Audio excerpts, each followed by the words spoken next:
Selamat malam, Assalamualaikum warahmatullahi wabarakatuh. Eh, Hari ini kita akan lanjutkan diskusi artikel kita, bedah artikel untuk pertemuan ke-13, pengganti sebenarnya, dari yang pekan lalu. Hari ini akan tampil dua kelompok. Yang pertama adalah kelompok 3, yang terdiri dari Umar Ahmad Musli, Yuli, Nurul Rizky, dan Sarah Alia.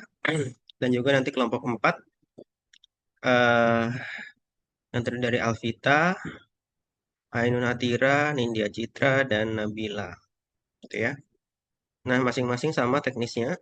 Setiap kelompok nanti akan mempresentasikan paparan artikelnya selama 15 sampai 20 menit maksimal. Diawali kelompok 3, langsung lanjut kelompok 4. Nanti baru setelah kelompok 4 selesai presentasi, kita akan buka diskusi tanya jawab. Masing-masing 4 saya putuskan saya tentukan saja 4 pertanyaan sehingga setiap orang nanti harapannya bisa menjawab satu pertanyaan. Di antara 4 pertanyaan tersebut, salah satunya harus berasal dari kelompok penyangga. Kelompok 3 akan kelompok penanggapnya adalah kelompok 4. Kelompok 4, kelompok penanggapnya adalah kelompok 5. Ada Lili, ada Cindy, dan Unaisah. Lili sudah terhubung?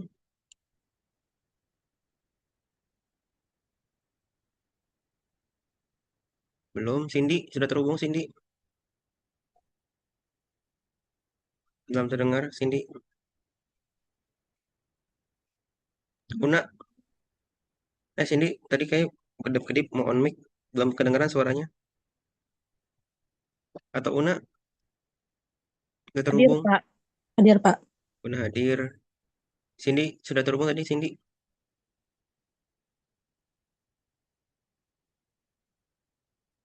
Belum juga. Lili, oh mic-nya oke. Lili juga belum terhubung. Baik, itu kelompok penanggap untuk kelompok 4. Jadi harapannya salah satu dari ketiga itu dapat keterwakilan, sisanya boleh ditanyakan oleh yang lain. Gitu ya, teknisnya sama. Oke, sebelum kita mulai, kita dokumentasi awal dulu untuk lampiran presensi perkuliahan online. Silakan yang masih off-cam bisa dinyalakan. Siapa yang mau ambil gambar? Yuli Saya, atau Pak. Yuli silakan.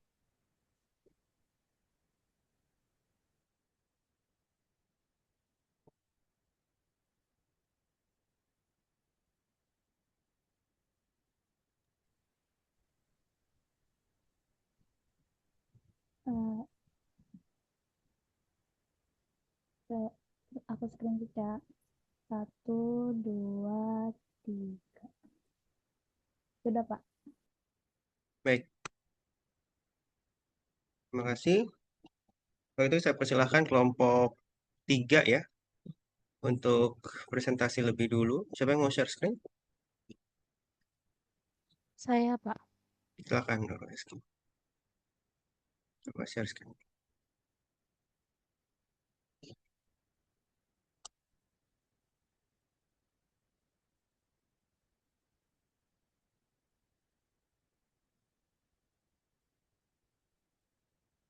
Oke, sudah terlihat. Oke, bisa dimulai kelompok 3. Pada kelompok 3 saya persilahkan. Boleh kita beri close dulu untuk kelompok 3.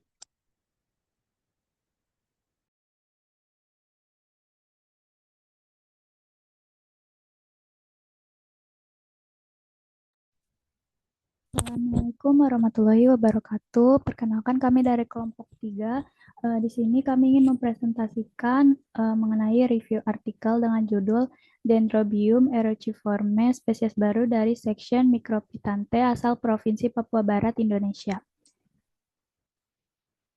Lanjut.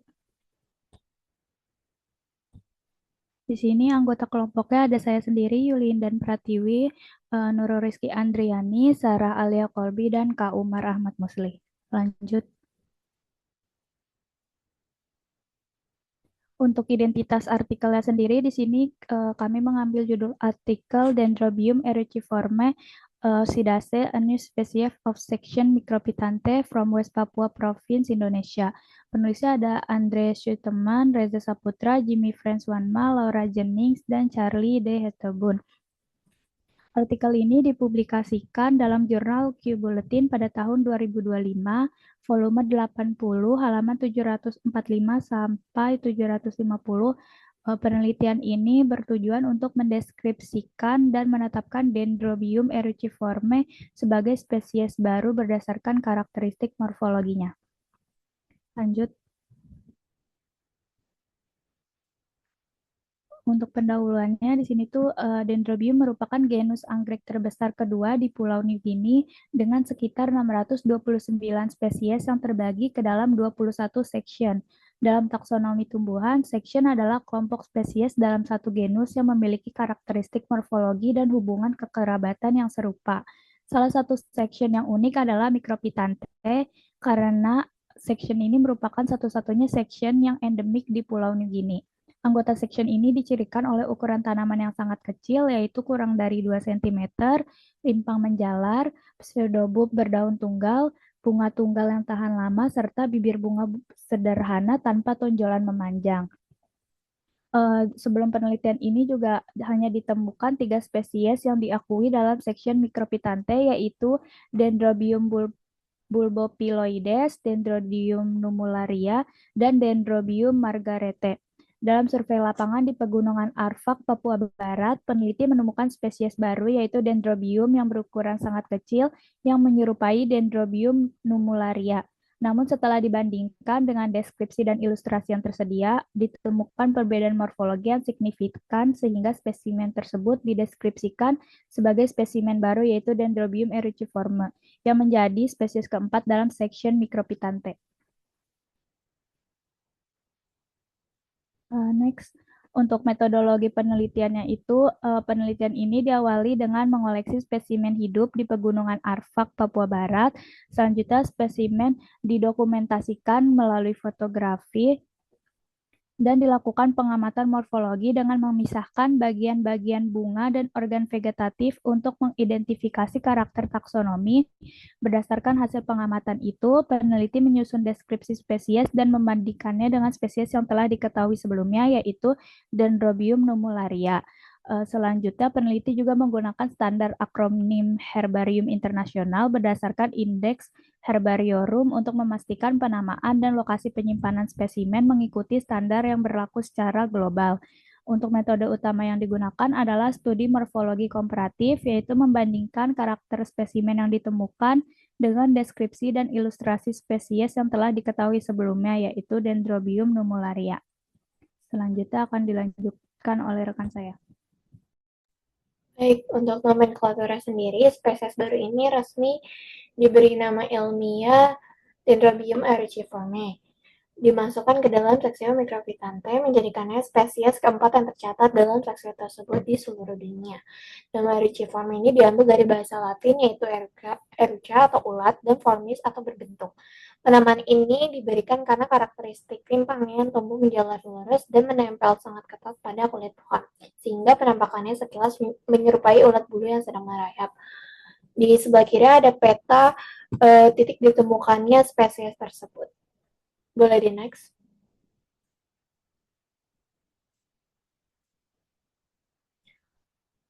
Berikut ilustrasi morfologi dan anatomi Dendrobium eruciforme.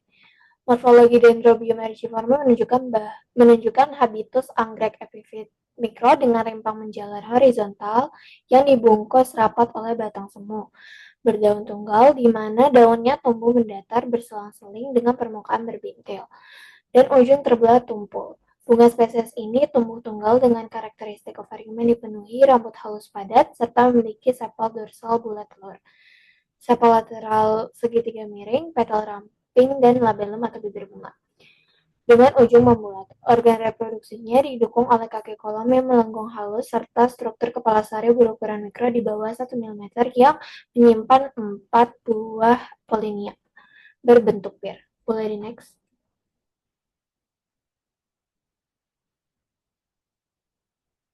Untuk morfologi daun dan anatomi bunganya sendiri, daun dari Dendrobium eruciforme ini bersifat tunggal, tidak bertangkai, dan tumbuh menempel rata berselang-seling miring di sepanjang rimpang, dengan permukaan atas berkerut atau berbintil, serta ujung terbelah dua tumpul. Bunga spesies ini tumbuh tunggal dari ujung batang semu dengan bagian bakal buah dipenuhi rambut halus, dan kelopak bunganya terdiri dari sepal dorsal bulat telur dan sepal lateral berbentuk segitiga miring. Sedangkan mahkotanya lebih ramping dan berpasangan dengan labellum yang berwarna kuning krem berbentuk bulat telur terbalik yang permukaannya berambut halus dan ori reproduksinya berukuran mikro. Next.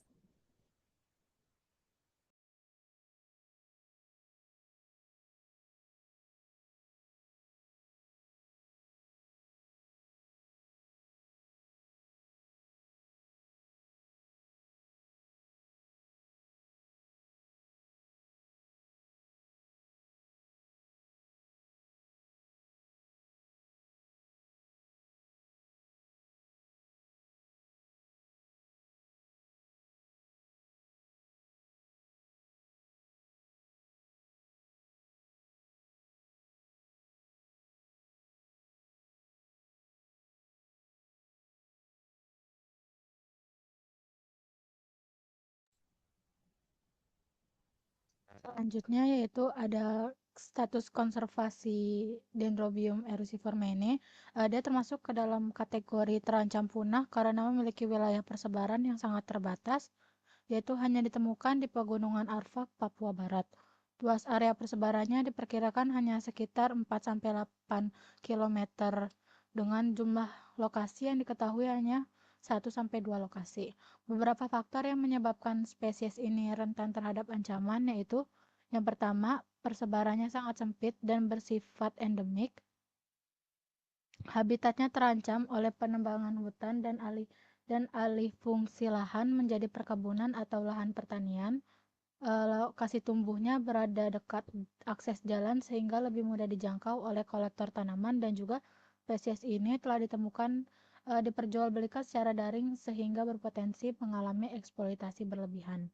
Selain itu, ukuran tanaman yang sangat kecil dan kebiasaan tumbuh hingga bagian kanopi pohon membuat keberadaannya sulit terdeteksi saat survei lapangan. Kondisi ini menyebabkan jumlah populasi yang sebenarnya masih belum diketahui. Untuk kebermanfaatannya, hingga saat ini belum terdapat informasi mengenai manfaat khusus Dendrobium eruciforme karena spesies ini baru dideskripsikan pada tahun 2025. Penelitian yang tersedia masih berfokus pada identifikasi, karakter morfologi, dan habitat serta status konservasinya. Namun, keberadaan spesies ini memiliki nilai penting dalam pengembangan ilmu taksonomi, konservasi keanekaragaman hayati, dan pemahaman mengenai kekayaan flora endemik Papua. Beberapa potensi manfaat yang mungkin dimiliki tetapi masih berupa dugaan ilmiah antara lain yang pertama yaitu nilai konservasi merupakan spesies endemik dengan persebaran sangat terbatas sehingga penting untuk menjaga keanekaragaman hayati Papua. Yang kedua, nilai ilmiah sebagai bahan penelitian evolusi, filogeni, dan adaptasi anggrek mini di habitat pegunungan.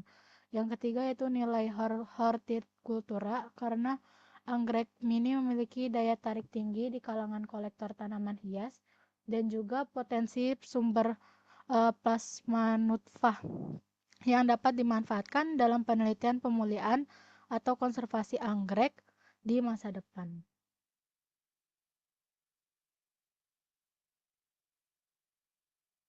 Berikut perbandingan spesiesnya dengan Dendrobium numularia. Di sini kami hanya menemukan ilustrasi dari Dendrobium numularia ini karena anggrek ini tuh cuma ditemuin di pedalaman hutan di pedalaman hutan Pulau New Guinea pada ketinggian tertentu dan juga spesimen tipenya juga udah hilang, jadi peneliti cuma bisa membandingkan Dendrobium eruciforme dengan deskripsi dan ilustrasinya. Untuk tekstur permukaan daunnya, untuk Dendrobium eruciforme ini memiliki daun berkerut, dipenuhi bintil kecil, sementara Dendrobium numularia ini berdaun halus atau gundul. Untuk ujung daunnya, Dendrobium eruciforme terbelah menjadi 2 cuping tidak sama besar dan tumpul, sedangkan Dendrobium numularia memiliki ujung runcing yang singkat.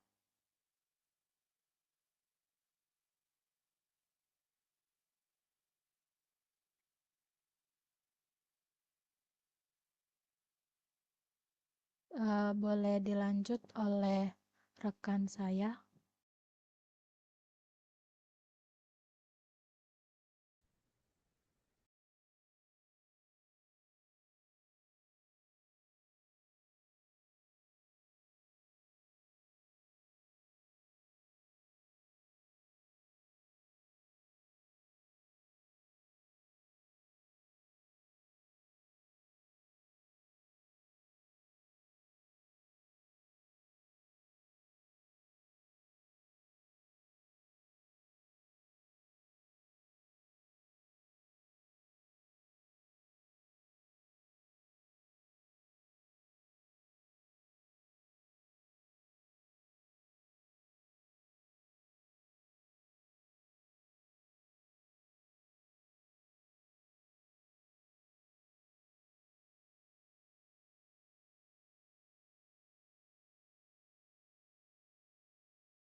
Umarnya keluar. Ini Umar ya, jatuhnya Umar ya berarti.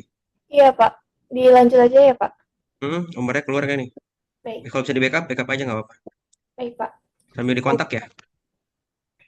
Selanjutnya, untuk perbandingan spesies sendiri, yang pertama dari bakal buah atau ovariumnya. Bakal buah pada Erythripforma ini dipenuhi rambut halus atau tonjolan padat, sementara untuk Numularia ini memiliki bakal buah yang gundul. Untuk bibir bunga atau labellumnya sendiri, Erythripforma punya labellum dengan ujung membulat, memiliki sekat melintang rendah, dan berambut halus bludru. Sementara di Numularia memiliki ujung bercuping dua tanpa sekat melintang dan permukaan yang gundul. Boleh di next.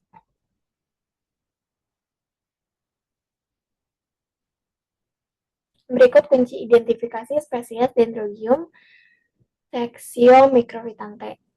Untuk 1A, pseudobulb tersebar berjauhan di sepanjang rimpang. 1B, pseudobulb tersumbat. Untuk selanjutnya, kedua A, pseudobulb menghasilkan satu perbungaan bibir dengan tonjolan melintang yang jelas di bagian tengah. Ini Dendrobium bulbophyllioides. Untuk 3A, daun tidak berbulu, ujung meruncing, bibir dengan ujung bilobulat dan tanpa tonjolan melintang. Termasuk ke dalam Dendrobium numularia. Dan untuk yang terakhir ini 3B, daun berverukula, ujung tidak sama lebarnya, bibir dengan ujung membulat dan tonjolan melintang di bawah bagian tengah, ovarium berpapila rapat, yaitu Dendrobium erythriforme.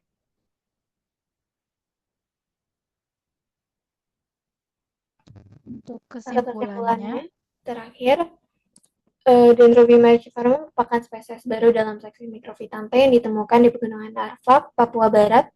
Spesies ini memiliki karakteristik yang khas berupa ukuran tanaman yang sangat kecil, pseudobulb pipi yang tersusun rapat, daun berverukula, serta bibir bunga berbulu dengan tonjolan melintang. Karakter-karakter tersebut membedakannya dari spesies lain dalam seksi yang sama, terutama Dendrobium numularia. Penemuan spesies ini menambah jumlah anggota seksi Microphytanthe yang telah diketahui dan memperkaya informasi mengenai keanekaragaman anggrek di Papua.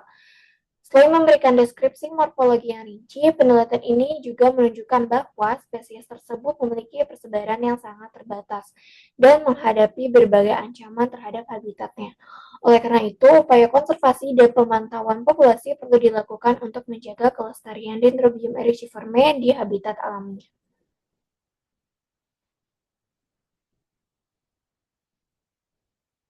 Next. Baik, sekian presentasi artikel dari kelompok 3. Kami kembalikan ke Pak Ike. Baik, terima kasih kelompok 3. Nanti kita bisa lanjut ke kelompok 4. Sambil nanti coba sambil kontak ya Umar ya. Untuk masih ada aspek. Sudah Pak, tadi Oh, udah, Umar. izin mohon maaf ada masalah koneksi internet wifi Oke. di Mar nanti apa di sesi tanya jawab ya nanti dimaksimalkan di situ Mar.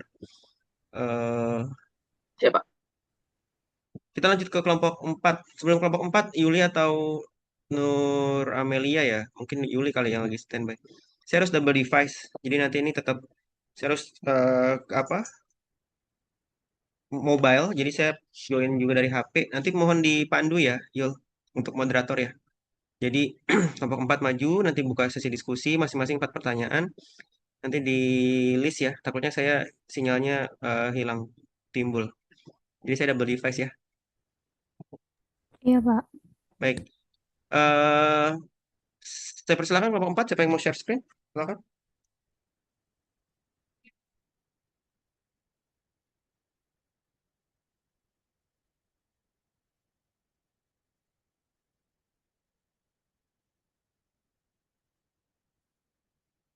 Di full mungkin.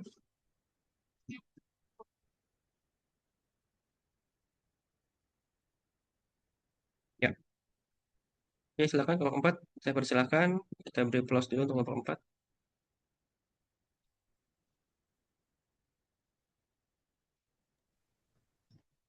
Baik, Assalamualaikum warahmatullahi wabarakatuh.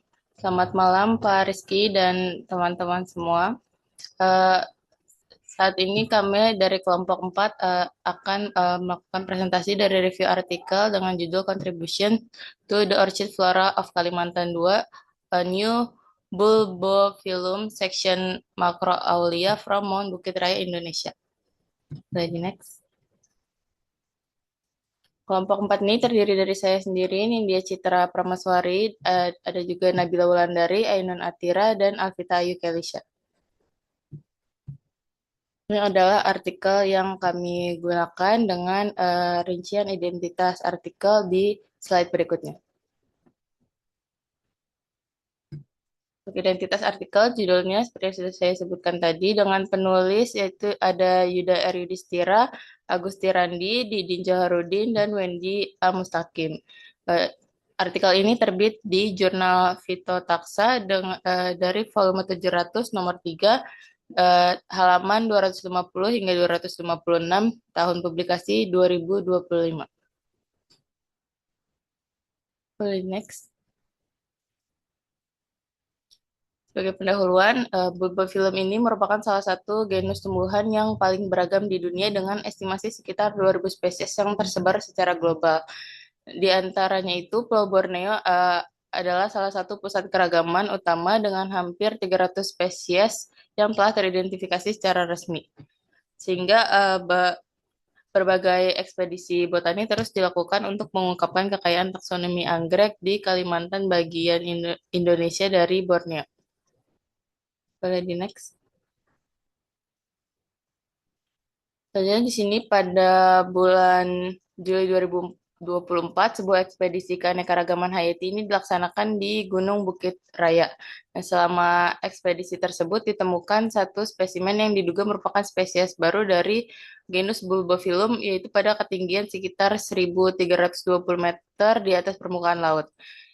Untuk kondisi lingkungannya itu, vegetasi hutan di lokasi tersebut didominasi oleh pohon-pohon berukuran sedang, sedangkan permukaan tanahnya ditutupi lapisan serasa hutan yang kaya akan humus dengan kemiringan yang cukup curam. Untuk area tersebut juga ditumbuhi oleh genus Bulbophyllum dengan spesies Bulbophyllum gibbosum dan Bulbophyllum caudatisepalum. Eksplorasi lanjutan ini menghasilkan banyak material tambahan untuk dipelajari, yang mana di antara koleksi yang didapatkan dari ekspedisi ini terdapat satu spesies yang hingga saat ini belum pernah dideskripsikan, yang dikumpulkan dari Bukit Raya dan dideskripsikan dalam artikel ini. Boleh di next.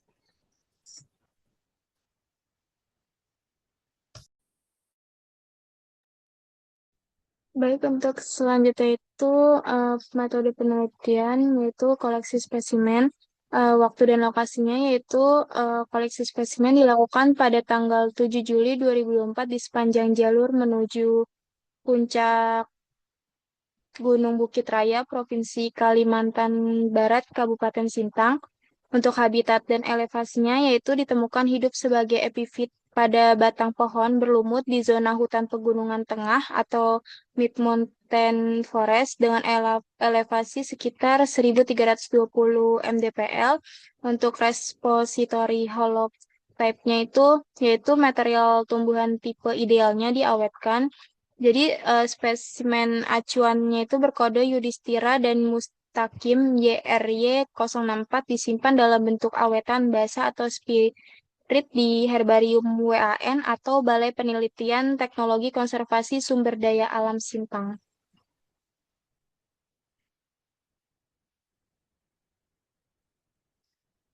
Untuk pengukuran morfologinya, jadi para penulis ini tuh melakukan karakterisasi mendalam terhadap struktur vegetatif dan reproduksi spesimen segar untuk menyusun artikel ini. Yang pertama itu ada karakter vegetatif, yaitu pengukuran detail dilakukan pada rimpang atau rizom, umbi semu atau pseudobulb, dan helaian daun atau lamina termasuk bentuk ujung daun yang makronat apilunat.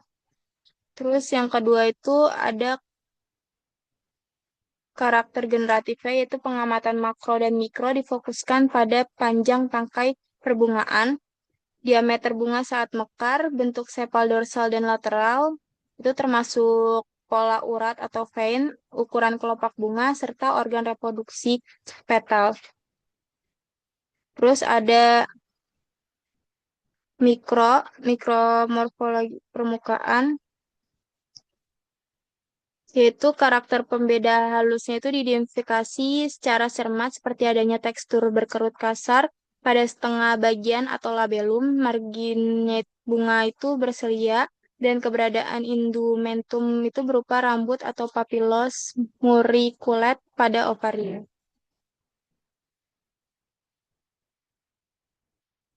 Untuk perbandingan taksonominya, jadi pendekatan diagnosis dilakukan ini dengan membandingkan karakter morfologi spesies baru ini secara matriks dengan kerabat terdekatnya dalam kompleks Bulbopilum ovifolium dengan Bulbopilum scabrum. Jadi yang pertama itu spesies secara visual mirip dengan Bulbopilum scabrum dan Bulbopilum ovaliform, namun penulis ini berhasil memetakannya menjadi takson terpisah melalui beberapa perbedaan kunci, yaitu dari ovarium. Jadi ovarium itu dia memiliki rambut ovarium bermodel papillos muriculate, sedangkan kedua kerabatnya itu tidak berambut atau glabrous.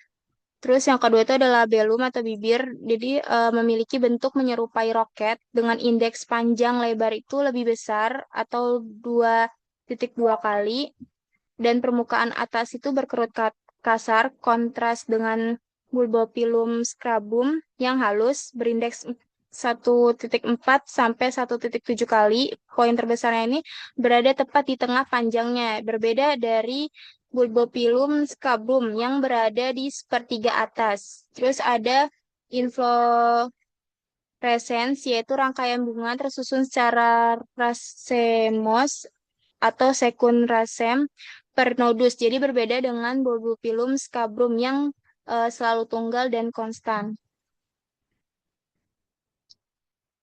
Untuk deskripsi dan publikasinya, yang pertama itu ada validasi tata nama. Jadi artikel ini menyajikan deskripsi taksonomi yang komprehensif, disusun menggunakan terminologi botani baku atau bahasa Inggris yang mencakup diagnosis, deskripsi anatomi detail, fenologi atau berbunga juli, dan etimologi nama yang merujuk pada Gunung Bukit Raya. Yang kedua itu ada dokumentasi visual. Jadi dilengkapi pelat foto komposit berwarna yang membedah organ mikro bunga dari holotype yang ada pada figur 1. Terus ada peta sebaran yang ada figur 2 dan serta foto ekologi in situ yang ada di figur 3. Terus yang ada validitas ilmiah. Nah, jadi artikel ini tuh ditelaah sejawat oleh Pankaj Kumar, diterima pada 20 April 2025 dan resmi terbit pada 9 Mei 2025 di Jurnal Internasional Phytotoxa volume 700 nomor 3, memenuhi kaidah insien.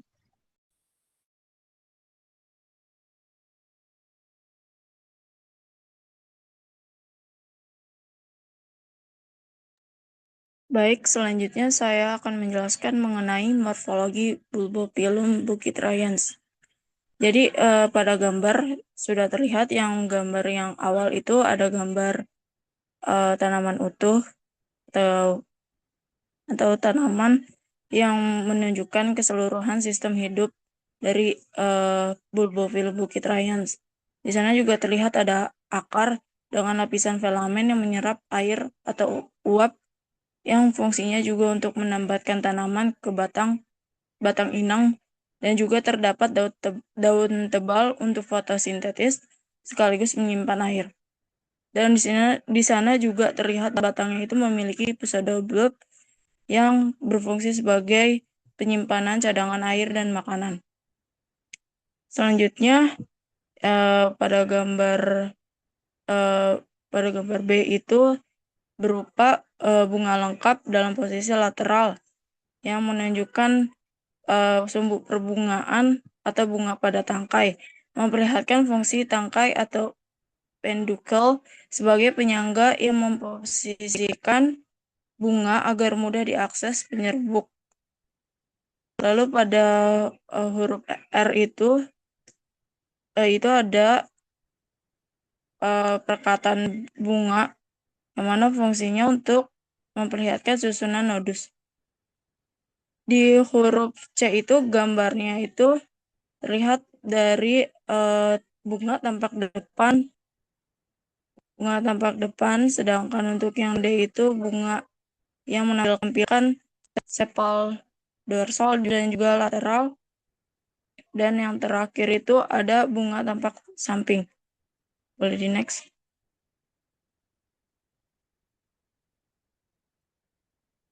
Boleh di next. Baik, untuk huruf F itu ada sepal dorsal, fungsinya sebelumnya.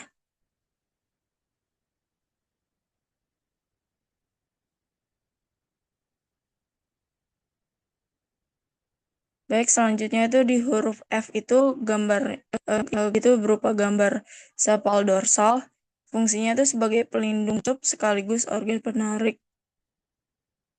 Lalu di gambar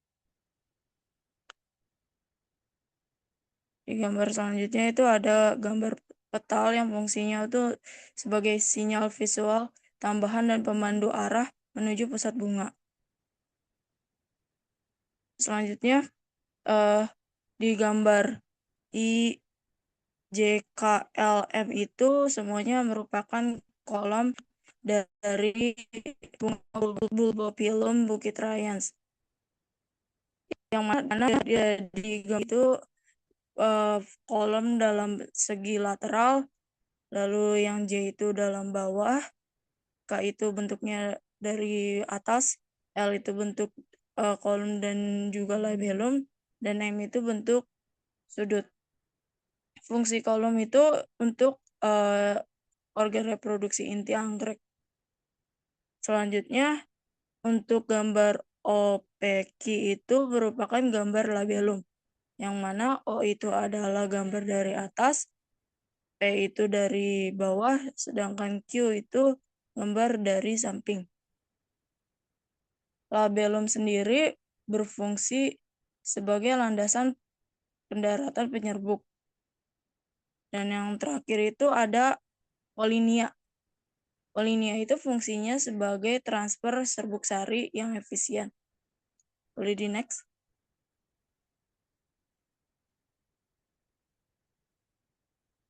Selanjutnya, berdasarkan artikel, bunga bulbopilum bukitrians itu memiliki kemiripan morfologi dengan dua spesies yang telah ditemukan sebelumnya. Yang pertama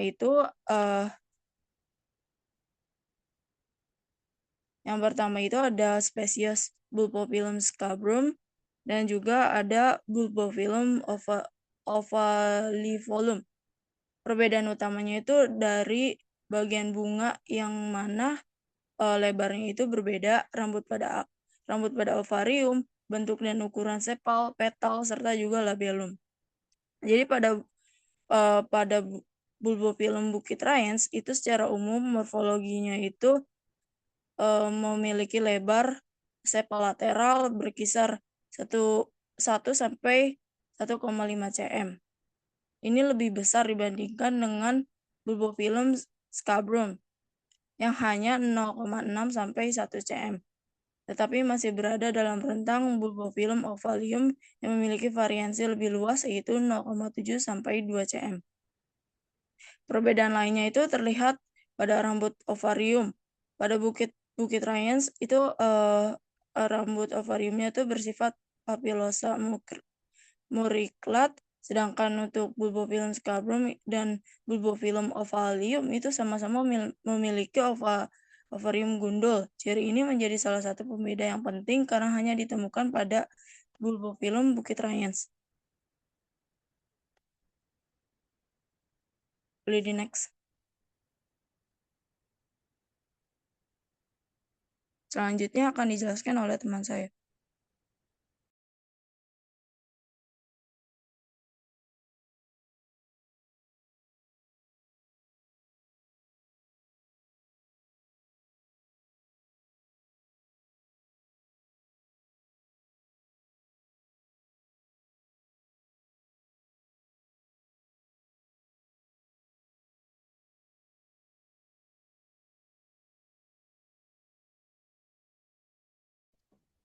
Baik, selanjutnya adalah distribusi dan ekologi.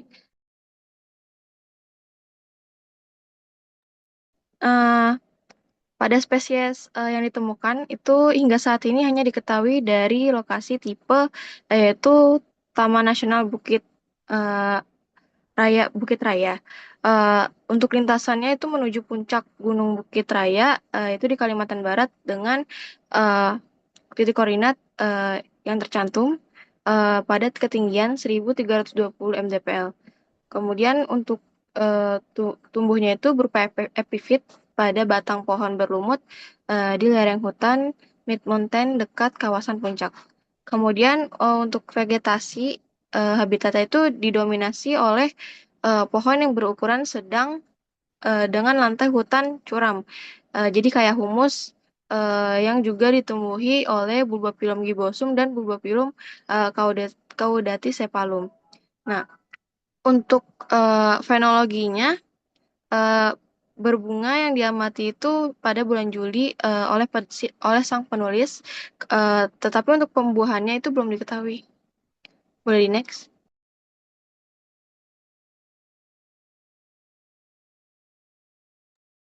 Oke, jadi sebelum masuk ke karakteristik atau biogeografi dari section Macrocaulia, saya akan jelaskan sedikit. Jadi apa itu section? Nah, section itu merupakan tingkatan taksonomi, jadi di bawah genus dan di atas spesies. Jadi seksi Macrocaulia ini salah satu kelompok atau subkelompok yang spesifik di dalam genus besar Bulbopilum. Jadi untuk mempermudah identifikasi. Untuk seksi Macrocaulia yang dicirikan oleh karakteristik morfologi unik itu berupa ukuran pseudobulb yang relatif besar dibandingkan ukuran keseluruhan tubuh tumbuhan yang melekat erat pada rizom. Kemudian petal yang utuh dan juga labellum yang menyatu tanpa ada pemisahan punggungan transversal di bagian dasarnya.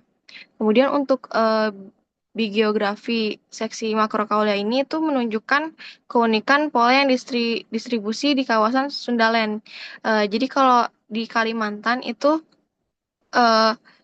merupakan pusatnya gitu kan ya, keragaman utama si Macrocaulia ini dengan koleksi sebanyak 42 spesies yang dimana 50% atau 21 spesies ini tuh adalah endemik pulau tersebut. Kemudian untuk di Pulau Sumatera itu terdapat 11 spesies, kemudian di Semenanjung Malaya itu 13 spesies, dan yang paling sedikit itu ada di Jawa yaitu 5 spesies. Jadi tingginya jumlah spesies di Kalimantan tersebut yang sebanyak 42 spesies itu menunjukkan kalau isolasi geografis dan variasi relung ekologis di pegunungan Tua Kalimantan itu memicu spesiasi yang sangat masif dibandingkan daratan Sundaland lainnya. Boleh di next?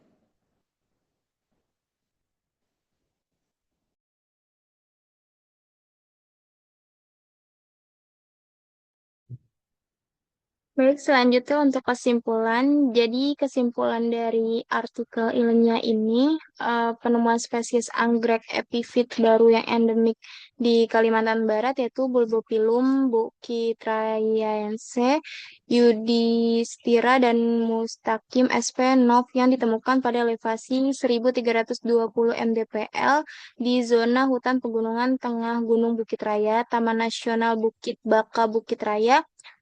Nah, melalui pendekatan taksonomi komparatif, spesies baru ini tuh dari seksi Macrocaulia yang berhasil dipisahkan dari kerabat dekatnya atau Bulbopilum scabrum dan Bulbopilum ovalifolium.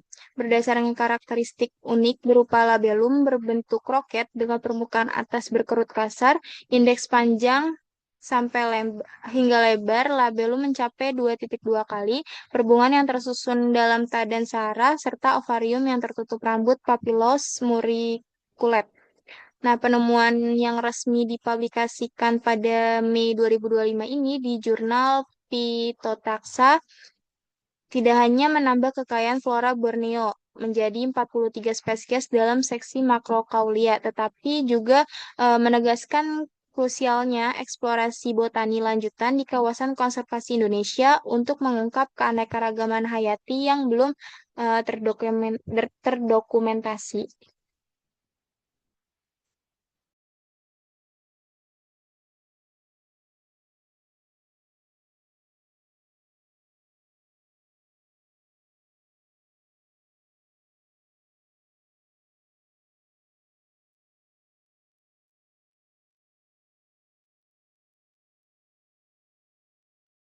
Baik, selanjutnya adalah kekuatan atau kekuatan dan keterbatasan dari artikel tersebut.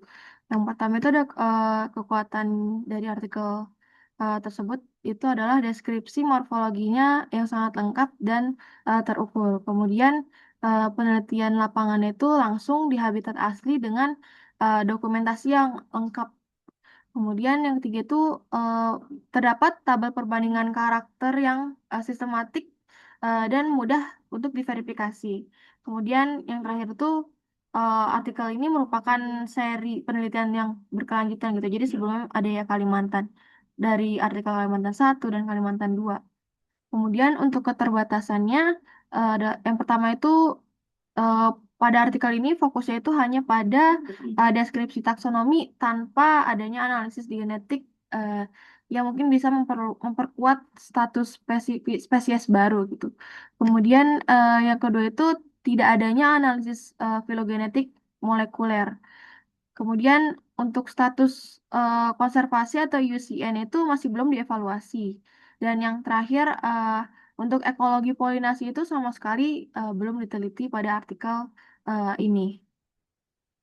Boleh di next?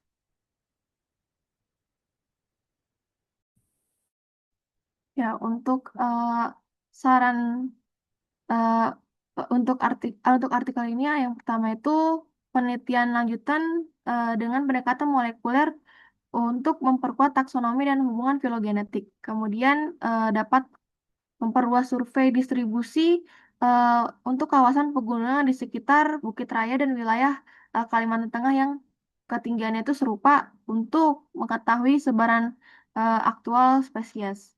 Kemudian bisa mengevaluasi status konservasi yang resmi gitu menggunakan kriteria UCN Red List gitu. Karena mengingat spesies endemik dan spesies ini kan endemik dan hanya diketahui dari satu lokasi tipe. Kemudian yang terakhir, pendekatan studi biologi reproduksi, khususnya untuk ekologi polinasi dan fenologi pembuahan untuk melengkapi pemahaman siklus hidup spesies tersebut. Boleh next. Ya, berikut adalah daftar pusaka yang kami gunakan. Baik, mungkin sekian dari presentasi kelompok kami, kurang lebih mohon maaf.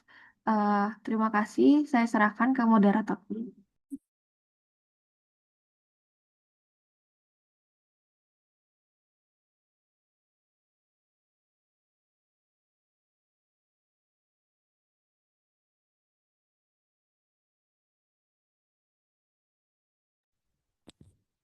Selanjutnya mungkin pertanyaan untuk kelompok 3, 4 orang penanya.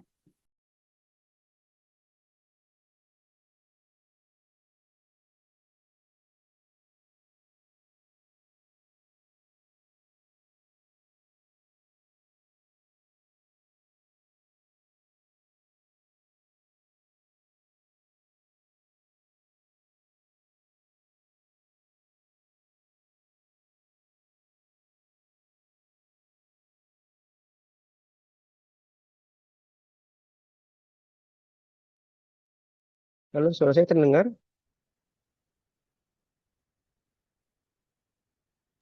Terdengar, Pak.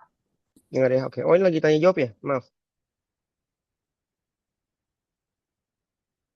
Untuk kelompok 1 berarti. Kelompok 3, maaf. Kelompok 3 berarti ya? Betul ya, Yuli ya?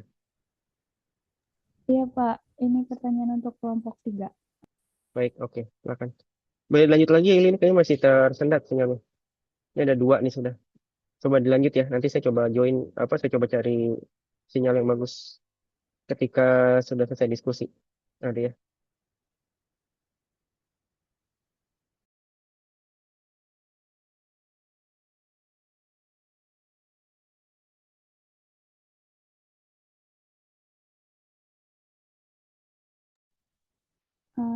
Ada lagi nggak?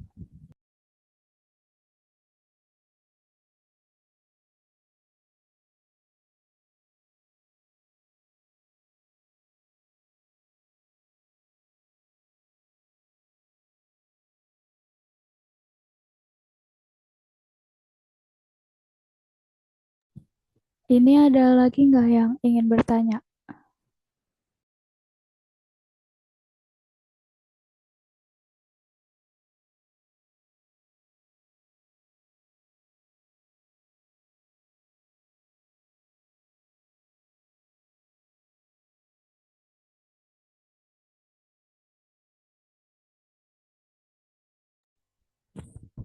Boleh Kak Ainun Atira pertanyaannya. Baik, terima kasih atas kesempatannya. Izin bertanya untuk kelompok 3.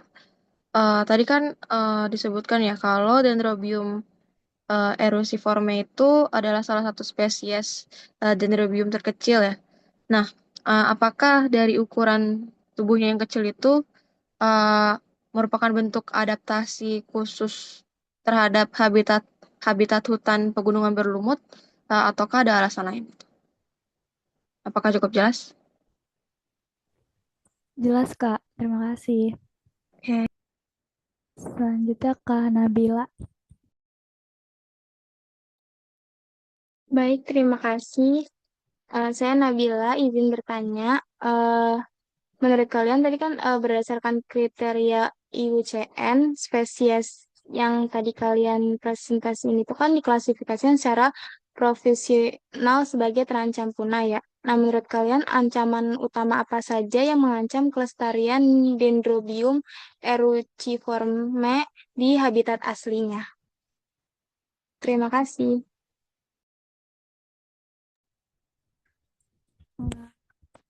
Ada lagi nggak yang mau nanya untuk kelompok 3?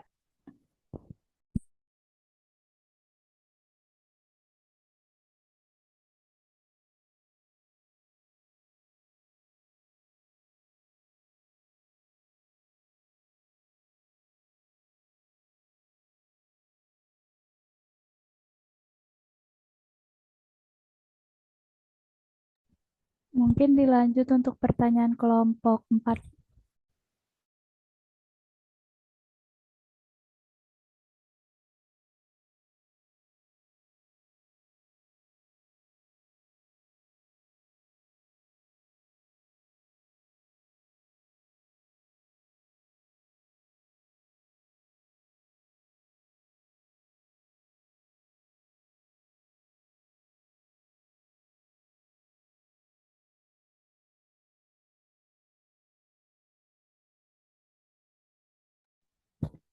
Boleh Kak Titan.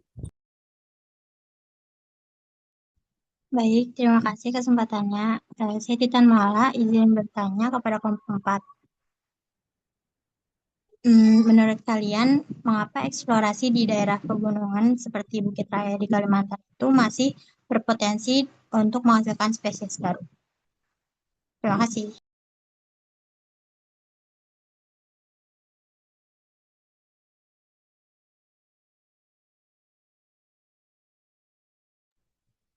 Boleh selanjutnya Kak Una.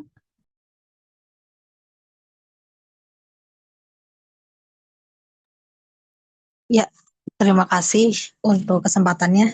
Tadi sempat mau nanya terkait topik yang sehubungan dengan ditanyakan oleh Intan, tapi kan udah ditanyakan jadi ganti deh pertanyaannya. Mau nanya dong, kira-kira tadi kan seperti apa sih sempat dibawa ya terkait beberapa bentuk morfologi yang memiliki ukuran pseudobulbnya itu yang besar pada makrokaualia ya kan. Nah ini kira-kira ukuran pseudobulb yang besar pada makrokaualia ini merupakan bentuk adaptasi terhadap kekeringan di habitat epifit tadi atau bagaimana? Apakah jelas pertanyaannya? Jelas, terima kasih, Kak. Oke.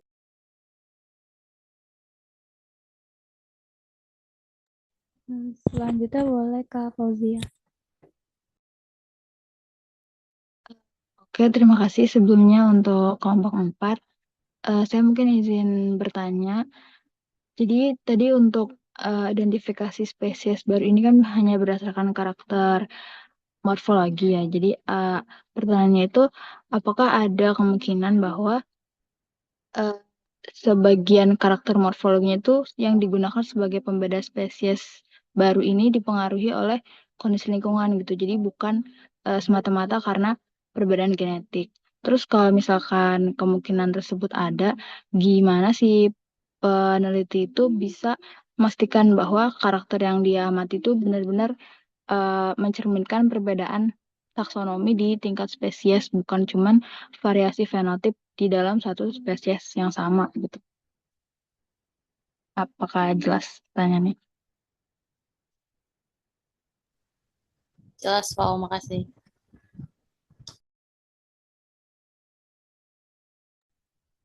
Selanjutnya boleh Virial. Oke, terima kasih Yuli. Sebelumnya saya Virial izin bertanya untuk kelompok 3. Jadi, mengapa sih identifikasi spesies baru dalam yang artikel yang kalian review itu, penelitiannya itu hanya berdasarkan karakter morfologi saja, kayak kenapa nggak didukung dari analisis molekuler DNA-nya gitu? Terima kasih. Terima kasih Virial. Mungkin selanjutnya izin diskusi ya Pak.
Baik, mungkin dari kelompok 3 izin mulai menjawab pertanyaan-pertanyaan. Tadi ada pertanyaan dari kelompok 4, yaitu berdasarkan kriteria IUCN, spesies ini diklasifikasikan secara provisional sebagai terancam punah atau endangered. Analisislah ancaman utama apa saja yang mengancam kelestarian Dendrobium eruciforme di habitat aslinya. Untuk jawabannya, yang pertama, kan habitat asli dari anggrek ini di Pegunungan Artefak Papua. Terus menyusut akibat dialihfungsikan oleh masyarakat lokal menjadi perkebunan komersial pangan, khususnya tanaman seperti nanas dan singkong. Terus karena dia posisinya ada di pegunungan juga, di mana ada hutan, aktivitas dari penebangan pohon ini juga menghilangkan pohon-pohon inang, di mana pohon inang tersebut tempat anggrek epifit ini hidup dan berkembang biak. Selain itu, tingginya aksesibilitas bagi pemburu liar. Lokasi hutan tempat ditemukannya spesies ini tuh berada dekat dengan area yang mudah diakses, misalnya kayak jalan raya. Hal ini tuh meningkatkan risiko karena mempermudah para pengumpul ilegal untuk menjangkau dan mengeksploitasi populasi di anggrek tersebut di alam liar. Mungkin boleh ditambahin oleh Kak Umar. Oke, aku tadi mau nambahin buat yang pertanyaan kedua. Semoga suaranya kedengeran. Suara kedengeran nggak ya? Kedengeran, Kak? Oke, jadi kalau buat IUCN mungkin teman-teman yang paling dasar adalah kita mengelompokkan suatu spesies sebagai terancam punah itu dari populasinya. Nah, kalau buat spesies baru seperti ini, seperti Dendrobium yang kita bahas ini, itu biasanya Irisciformi, biasanya masuknya ke data divisien atau ke list concern. Tapi ada beberapa hal lain selain populasi yang tadi udah dijelasin. Tuh, misalnya pertama tadi dia cuma bisa hidup di habitat yang distribusinya terbatas. Jadi cuma ada di pegunungan Arfak.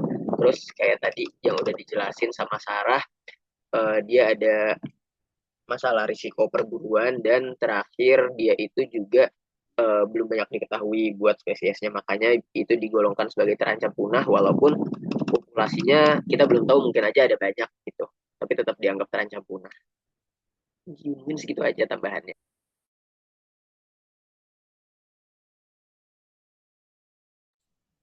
Apakah sudah terjawab? Tadi Kak Nabila ya?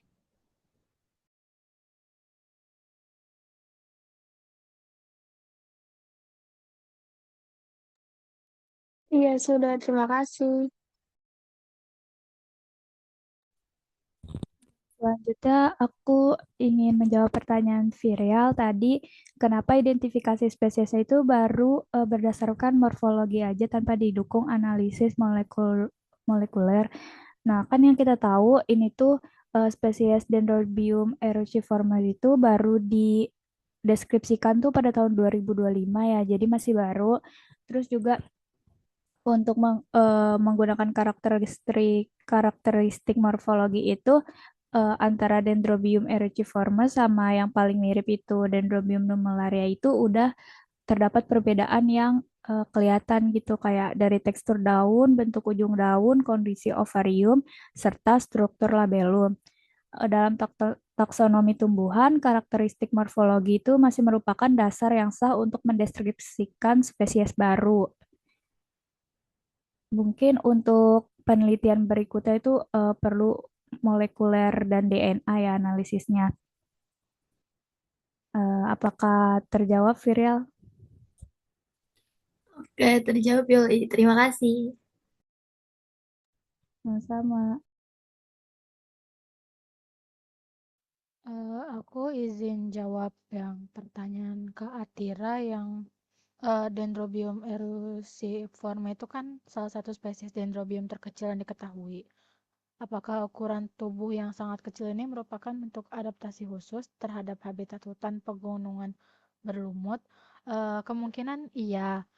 Ukurannya yang kecil itu bisa jadi adaptasi untuk hidup sebagai epifit pada permukaan batang atau cabang yang terbatas ruang dan nutrisinya. Selain itu, habitat hutan pegunungan yang lembab dan berlumut memungkinkan tumbuhan kecil tetap memperoleh cukup air tanpa harus mengembangkan struktur yang besar. Namun, untuk hipotesis ini tuh masih perlu dibuktikan melalui penelitian ekologi yang lebih mendalam. Apakah cukup jelas, Kak?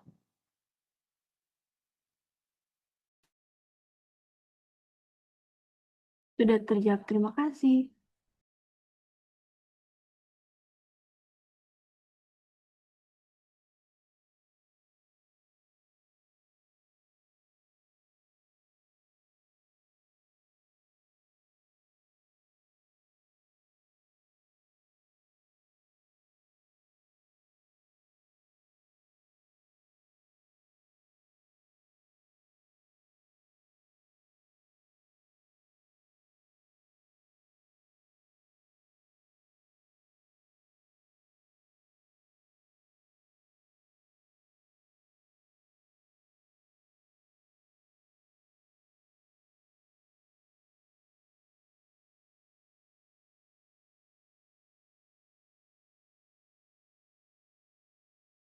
Boleh selanjutnya kelompok 4, apakah sudah diskusinya?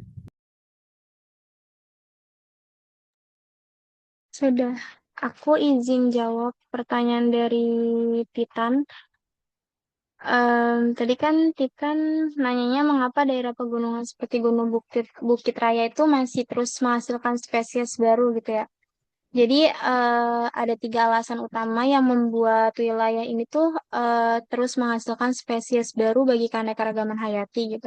Yang pertama itu ada fenomena ekologi yang disebut sky islands atau pulau di atas daratan. Jadi zona hutan pegunungan tinggi itu terisolasi secara geografis. Nah, anggrek yang hidup di puncak Bukit Raya ini tidak bisa bertukar materi genetik dengan anggrek di dataran rendah atau pegunungan lain. Nah, karena terisolasinya itu dalam waktu yang sangat lama, mereka tuh akhirnya berevolusi secara mandiri hingga menjadi spesies endemik yang baru dan unik. Terus yang kedua itu adalah faktor lingkungan yang sangat spesifik. Jadi kawasan pegunungan tengah ini memiliki iklim mikrokhusus yaitu udaranya dingin, kelembapannya konstan, dan batangnya itu diselimuti lumut tebal. Nah, jadi kondisi ini tuh merupakan rumah impian gitu bagi anggrek epifit ini seperti seksi makrokaulia ini. Nah, mereka itu tidak bisa bertahan hidup di tempat lain. Terus yang terakhir itu masalah aksesibilitas. Jadi jalur pendalaman pegunungan Kalimantan ini secara logistik itu sangat menantang dan sulit ditembus. Nah, karena jarang sekali terjamah oleh manusia di masa lalu, masih banyak area yang belum pernah disurvei oleh ahli botani. Nah, berkat ekspedisi bersama Balai Taman Nasional inilah yang kekayaan yang tersembunyi ini akhirnya bisa terungkap dan tercatat oleh sains. Jadi, kombinasi antara isolasi alam, lingkungan yang unik, dan wilayah yang belum terjelajahi itulah yang membuat Gunung Bukit Raya ini tetap berpotensi besar dan menghasilkan spesies baru. Apakah sudah terjawab, Titan? Sudah terjawab. Terima kasih, Nabila. Pakai.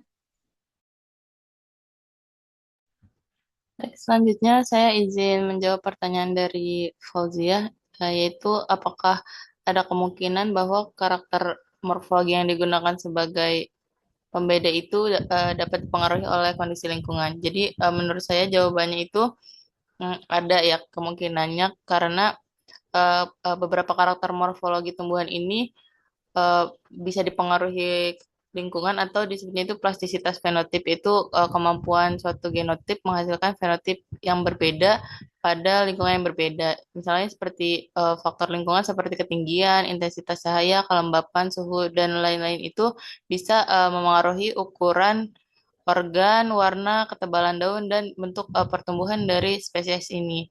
Tapi di dalam penelitian ini karakter yang digunakan sebagai pembeda utama itu bukan hanya karakter vegetatif yang mudah dipengaruhi lingkungan, tapi karakter yang dipakai itu adalah karakter reproduktif seperti yang sudah dijelaskan tadi, yaitu bentuk labellum, tekstur permukaan labellum, dan posisi bagian terlebar labellum.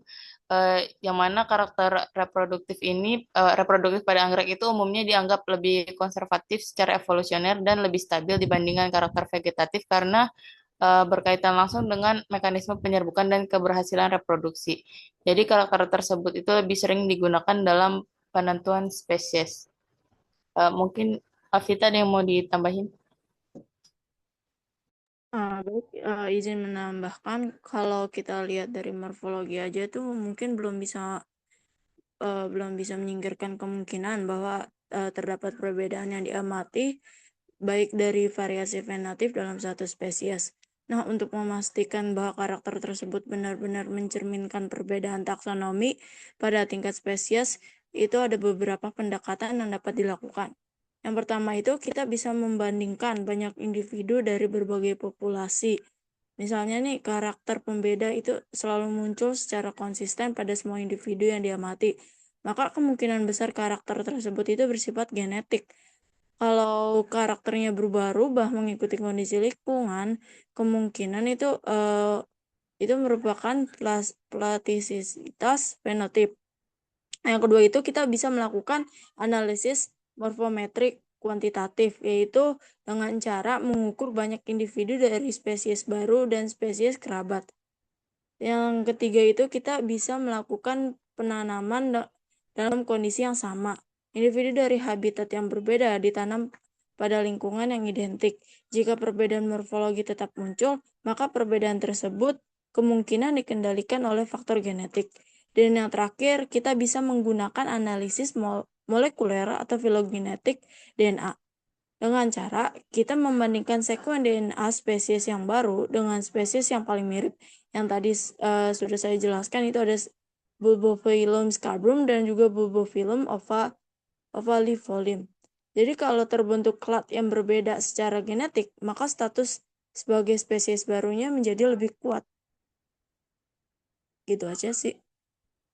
Boleh dilanjut untuk pertanyaan terakhir?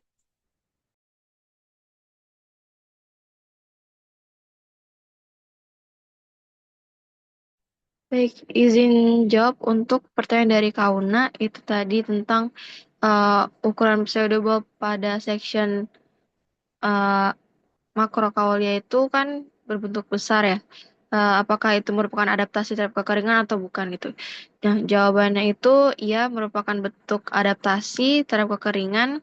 Uh, jadi karena hidup di hutan pegunungan itu yang lembab, karena anggrek ini juga epifit, jadi tidak punya tanah untuk nahan air, sehingga ketika kayak hujan berhenti, itu pseudobulbnya yang besar itu sebagai tangki air gitu untuk keadaan darurat.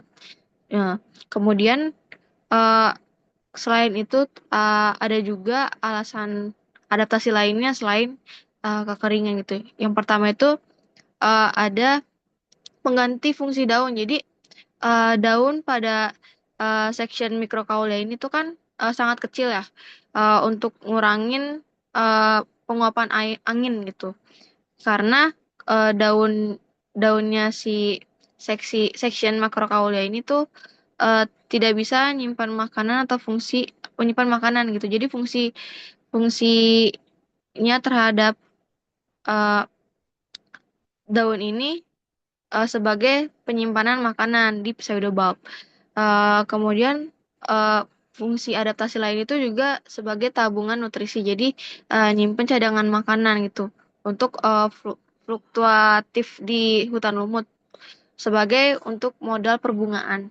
Kemudian yang selanjutnya itu ada adaptasi terhadap kestabilan fisik. Jadi bentuknya yang menggemung itu menempelkan pada rizom. Jadi membuat perlekatan gitu. Jadi mencengkeram anggrek pada kulit pohon agar kuat gitu supaya tidak jatuh kena angin misalkan seperti itu. Tuh. Apakah sudah terjawab, Kauna? Sudah terjawab, makasih ya.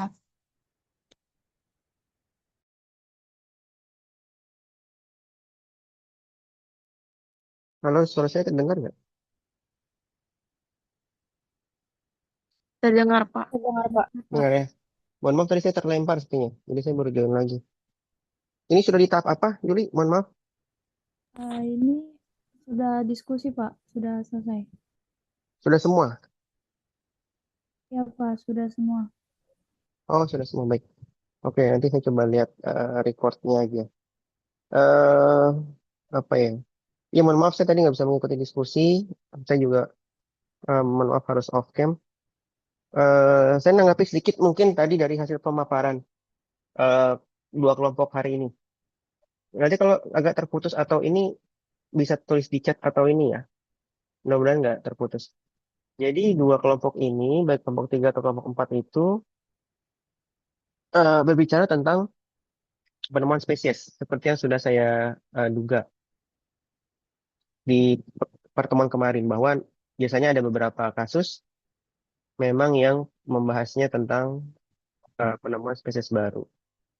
Nah, secara umum semuanya sudah menjelaskan apa yang eh, menjadi highlight dari artikel dengan payung besar penemuan spesies baru. Jadi tadi sudah dijelaskan terkait habitatnya, karakteristiknya, nah mungkin nantinya eh, yang apa di highlight adalah tadi yang pertama tadi apa? Yang buah film tuh yang mana ya tadi? Keempat ya, apa yang ketiga? Tadi ada buah film kalau nggak salah. Yang keempat, kelompok empat, buah film Ya, Pak, kelompok 4. yang di Bukit Raya di Aceh tuh kalau nggak salah ya. Kelompok empat ya di Aceh benar ya, Bukit Raya Ensis ya. Kalimantan ya, Pak? Bukan.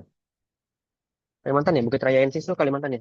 Lupa saya. Iya, Pak. Yaitu Wendy Kalimantan. Ahmad Mustaqim tuh. Atira udah pernah ketemu ya penulisnya ya?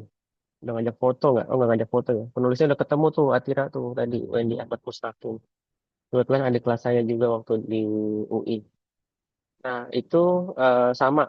Sa- eh, Dia adalah ahli anggrek eh, seperti Lestarium Metusala di Indonesia. Jadi penerusnya adalah dua orang tersebut cukup ahli di bidang anggrek. Nah, satu lagi tadi apa ya? Kan tadi buah film, satu lagi apa saya lupa deh. Kelompok tiga tadi apa? Jenisnya apa jenis? Yang di Papua ya, kalau nggak salah ya? Iya, Pak. Dari Papua. Apa Sar? Dendrobium erigiforme. Dendrobium. Oke. Dendrobium dan buah film. Nah, nanti sama ya. Tadi tadi mungkin entah terputus atau apa. Cuma saya belum mendengar jelas atau terhighlight jelas tadi perbedaan kenapa ini dikatakan spesies baru, yang membedakan dia apa, yang bikin dia sama dikatakan sebagai dendrobium apa. Tadi betul tuh, dendrobium terkecil. Loh, kok ukurannya kecil tapi dia dendrobium. Nah, itu hal menarik sebenarnya. Nah, buboy film juga sama tadi yang Bukit Rayaensis itu. Itu nanti saya mungkin tadi sudah dibahas tapi tadi saya belum mendapat itu. Nah, singkatnya eh, keempat hal tersebut yang sempat saya bahas kemarin, saya ulang lagi. Nah, itu akan menjadi dasar ketika kalian membaca soal sebuah spesies baru. Nah, sekarang berarti perbendaharaan spesies baru kalian bertambah dari yang kemarin sebelumnya di Aceh. Aduh, lupa lagi saya yang di Aceh kemarin genus apa ya? Si apa sih kemarin yang di Aceh tuh? Aceh kan yang kemarin ya, kelompok dua ya. Ada yang kelompok dua nggak sih? Lupa saya. Pokoknya yang itu ya. eh Genusnya apa sih kemarin tuh? Saya ingatnya Suciptoensis ya, bukan Sucipto ya belakangnya apa namanya?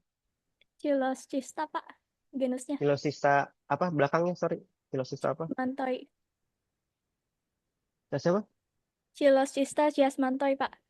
Kiasmanto. Iya. Kok Sucipto saya ingatnya. Iya Kiasmanto. Jadi Filosista yang di Aceh. Nah sekarang ada Bulbophyllum di Kalimantan, di Bukit Raya, dan di Dendrobium di Papua. Nanti nanti mungkin ada keterkaitan antara yang habitat di Aceh, di Kalimantan, di Papua jelas ya untuk semua tumbuhan, bahkan beberapa hewan juga dia masih cukup endemik untuk diteliti spesies barunya. Jadi cukup menarik. Tapi di Kalimantan, di Aceh itu hal yang cukup unik ditemukan spesies baru. Nanti saya coba lihat rekamannya, kalau ada yang perlu saya tanggapi lagi, kalau ada yang saya perlu klarifikasi, nanti saya akan sampaikan di pertemuan mendatang. Mungkin itu ya sementara ya yang dapat saya tambahkan. Mohon maaf sebelumnya. Mulai langsung kita tutup saja, nggak usah ditutup oleh kelompok 1, 3, dan 4. Saya langsung tutup saja, kita beri pros untuk kelompok 3 dan 4. Terima kasih sebelumnya kelompok 3 dan 4. Kelompok 3 saya jadi kepikiran. Tadi Umar jawab pertanyaan nggak, Mar? Nanti sebelum saya lihat record Jawab, Pak. memastikan. Jawab ya, baik. Oke. Nanti saya juga nanti lihat reportnya. Siapa yang bertanya, nanti jawabnya seperti apa. Kalau ada yang saya perlu komentari, nanti saya akan komentari di tahun berikutnya. Oke, teman-teman, jadi itu yang akan pertemuan malam ini sebagai pengganti. Insya Allah kita akan ketemu lagi pekan depan di hari Rabu, tetap skemanya nanti entah sore atau malam nanti berkabar oleh Yuli. Kita skemanya online kecuali nanti UAS tetap offline gitu ya. Untuk pertemuan ke-14 dengan topik yang sama, itu pembahasan artikel untuk kelompok 5 dan 6. Sebelum saya tutup, kita dokumentasi akhir untuk membanding lampiran presensi di awal tadi. Silakan yang masuk oke bisa dinyalakan. Coba on cam.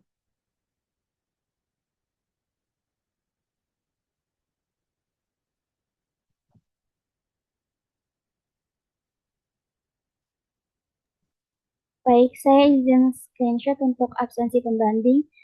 1, 2, 3. Sudah, terima kasih. Oke, Nur Amelia, terima kasih. Teman-teman, terima kasih untuk pertemuan hari ini, malam ini, kuliah pengganti. Kita ketemu lagi pekan depan, insya Allah hari Rabu, jamnya nanti akan berkabar dengan Yuli. Mohon maaf jika ada hal yang kurang berkenan. Jika ada yang nanti saya perlu tambahkan dari diskusi hari ini, akan saya sampaikan di pekan depan. Saya tutup pertemuan malam ini. Terima kasih sekali lagi. Selamat malam. Assalamualaikum warahmatullahi wabarakatuh. Waalaikumsalam Waalaikumsalam warahmatullahi Terima wabarakatuh. kasih, Pak. Ya.